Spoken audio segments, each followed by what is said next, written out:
1687 की book philosophy naturalis Principia Mathematica पूरे विज्ञान को हिला के रख दिया था। लगभग 20 साल पहले 1666 में सर आइजैक न्यूटन ने अपने दोस्तों से कहा कि वही फॉलिंग एप्पल है, यानी कि गिरता हुआ सेब को देखकर उनके अंदर जिज्ञासा आई ग्रेविटी के बारे में। सभी के योगदान को समझने के लिए अब हम उस फॉलिंग एप्पल को न्यूटन की नजरों से हटा रहे हैं, यानी कि हमारे सिनेरियो में।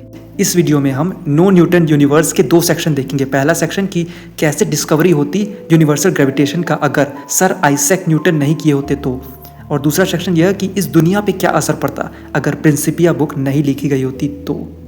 सबसे पहले हम सेकंड सेक्शन देखते हैं, यानी कि इस दुनिया पे क्या असर पड़ता अगर सर आइजैक न्यूटन के द्वारा प्रिंसिपिया नहीं आई रहती, यानी कि फिलोसफी नेचुरलिस प्रिंसिपिया मैथमेटिका 1687 में नहीं आई है। साइंटिफिक रिवॉल्यूशन बहुत डिले होता, फ्रेगमेंटेड रहता है और डिसेंट्रलाइज्ड रहता। What does it mean actually? इसका मतलब यह कि लगभग 20 से 30 साल तक अभी यह सिर्फ रिवॉल्ट रहता, रिवॉल्यूशन नहीं रहता, क्योंकि इसका हम कुछ एस्टिमेशन किए हैं आगे वीडियो में कि 20 से 30 साल ही क्यों होता। फ्रेगमेंटेड यानी कि लोग सोचते हैं कि टेरेस्ट्रियल मैकेनिक्स अलग है और जो सेलेशियल कंसेप्ट है वो दोनों अलग है, यानी कि जो अर्थ पे जो कोई सेब गिरता है या फिर कोई भी चीज़ नीचे गिरती है अट्रैक्शन फोर्स, वो दूसरी चीज़ है, और जो प्लैनेट्स और सन के बीच में है वह दूसरी फोर्स है, वह कोई और फोर्स है। यह सब एकदम फ्रेगमेंटेड रहता। पूरे साइंटिफिक कम्युनिटी को रेने डिस्कार्ड्स के आइडिया पे ही विश्वास करना रहता, यानी कि उनका कहना था कि वॉर्टेक्स थ्योरी, यानी कि यह जो पूरे प्लैनेट्स है वो सब एक फिजिकली फ्लूइड के अंदर है जो कि घूमते रहते हैं उसी के वजह से। लेकिन यह मैथमेटिकली कभी भी प्रूवन नहीं था। जितने भी एडवांस्ड मशीन्स हैं, चाहे वो स्टीम इंजन ही क्यों ना हो, और मॉडर्न साइंस, यह सब एकदम आराम से डिले होता। इंडस्ट्रियल रिवॉल्यूशन भी आराम से पोस्टपोन होता, कोई इसमें सवाल नहीं। कॉन्टिनेंटल डोमिनेंस, यानी कि जो अभी इस समय ब्रिटेन को साइंटिफिक रिवॉल्यूशन की शुरुआत कहा जाता है, राइट, लेकिन यह शिफ्ट हो जाता यूरोप कॉन्टिनेंट पे, यानी कि यूरोपियन को अब साइंटिफिक रिवॉल्यूशन कहा जाता है, क्योंकि यहाँ के जो साइंटिस्ट है, कुछ साइंटिस्ट जैसे कि लेबनेट्स और हाइजेंस है, इन लोगों का देन रहता। अगर प्रिंसिपिया नहीं होती तो इन्हीं को देना पड़ता। लेबनेस, बर्नूली फैमिली और क्रिश्चियन हाइजेंस, ये सब कैसे मिलकर काम करते यूनिफिकेशन प्रोसेस पे, यह आगे हमने थोड़ा डिस्कस किया है। एक और बार मैं कहना चाहूँगा, यह मेरा अल्टरनेट टाइमलाइन है, यह कोई हिस्ट्री नहीं है, तो जिन्हें पता होगा पहले से इनके बारे में वह और अच्छे से समझ सकेगा।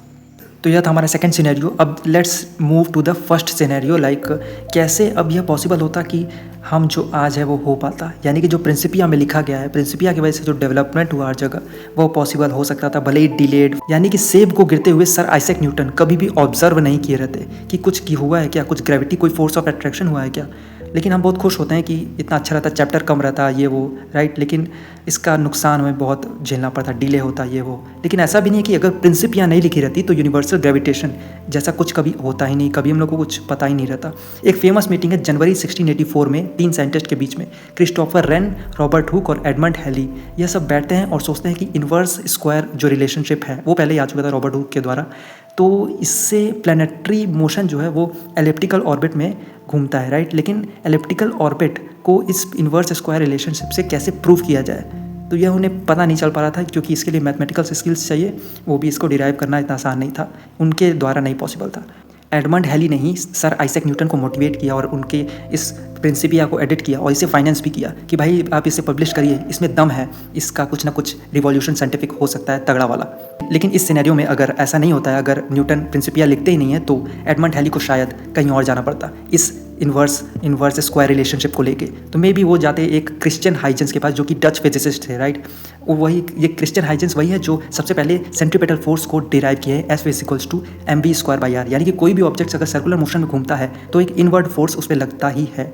तो इसका डिस्कवरी हाइजेंस के द्वारा ही दिया गया था। क्रिश्चियन हाइजेंस न्यूटन के प्रिंसिपिया से भी पहले इस अपने सेंट्रीपेटल फोर्स का डेरिवेशन कर चुके थे। इनके पास मास्टरी थी सेलेशियल बॉडीज़ के ऊपर और टेरेस्ट्रियल बॉडीज़ के ऊपर, यानी कि टेरेस्ट्रियल बॉडीज़ हम यह समझ सकते हैं कि जो पेंडुलम्स हैं, जो भी अर्थ पे फॉलिंग ऑब्जेक्ट होते हैं वो, और सेलेशियल बॉडीज़ जो अर्थ के बाहर प्लैनेटरी मोशन से, इनके पास मास्टरी थी इनके पास। लेकिन यह कमी इनके पास यह थी कि लिमिटेशन था यह कि यह रेने डिस्कार्ड्स के ऊपर बहुत विश्वास करते थे, उनके वॉर्टेक्स थ्योरी को यह बहुत मानते थे, जो कि मैथमेटिकली प्रूवन कभी भी नहीं थी और प्रूवन पॉसिबल भी नहीं थी। ग्रेविटी को हम मानते थे कि यह एक लोकल इफेक्ट है, यह सारी बॉडीज पे नहीं होता है, यह भी एक कमी थी। यानी कि एडमंड हैली, जो कि खुद एक यूरोपियन मैथमेटिशियन थे, अगर हुक्स के इस इन्वर्स स्क्वायर रिलेशनशिप आइडिया को ले आते हाइजेंस के पास, तो हाइजेंस अपना खुद का जो इनका था सेंट्रीपेटल फोर्स मैथ को अप्लाई करते हुक्स के सेलेशियल कंसेप्ट पर। तो यहाँ पर मैथमेटिकली यूनिफिकेशन हो सकता था किस चीज़ का, अर्थली मैकेनिक्स का, यानी कि पेंडुलम और फॉलिंग फ्री ऑब्जेक्ट्स का, और कॉस्मिक फिजिक्स का, यानी कि 1710 में। लेकिन यह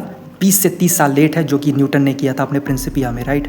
लेकिन इतना भी आसान नहीं था इसे करना, क्योंकि एक सर्कुलर ऑब्जेक्ट पर सेंट्रीपिटल फोर्स लग सकता है, एक एलिप्टिकल ऑब्जेक्ट पर लगाना इतना आसान नहीं है, राइट, क्योंकि एलिप्टिकल ऑर्बिट है, उस पर ही हमें लगाना है। तो अब इन दोनों को, हाइजेंस और एडमंड हैली को आना पड़ता एक मैथमेटिशियन पर जो कि कैलकुलस का महाराज था, राइट, जिसे हमें कहते हैं, जिसका नाम है लेबनिट्ज और बर्नौली फैमिली। इन दोनों की मदद से कुछ हो सकता था।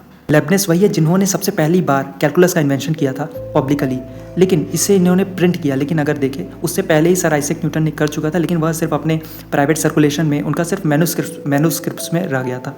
तो इसलिए यहाँ भी कंट्रोवर्सीज डेवलप हुई थी उस असलियत में आइजैक न्यूटन और लेबनिट्ज के बीच में। लेकिन हमारे इस सिनेरियो में यहाँ पर हाइजेंस और एडमंड हैली आए हैं लेबनिट्ज के पास मदद लेने, भाई आप इसको डिराइव कर दीजिए, बहुत अच्छा रहेगा। अब लेबनिट्ज और अपने ब्रिलियंट स्टूडेंट के साथ, उनके ब्रिलियंट स्टूडेंट कौन थे? Bernoulli family. इनके साथ अगर वो मिल के ये डेटा लेते, किससे? हैली से और हुक से और हाइजेंस से, उसके बाद फिर इसे एक्सप्रेस करते डिफरेंशियल इक्वेशन के द्वारा, तो मे भी पॉसिबल ही था कि अब हमें मिल चुका है जो कि प्रिंसिपिया में न्यूटन के द्वारा दिया गया था, यूनिवर्सल लॉ ऑफ ग्रेविटेशन। यह एक डायनेमिक डुओ है, किसका? डच और फ्रेंच फिजिक्स का और मैथमेटिशियंस का, जो कि प्रिंसिपिया को रिप्लेस या फिर प्रिंसिपिया की कमी को खलने से बचा सकता था।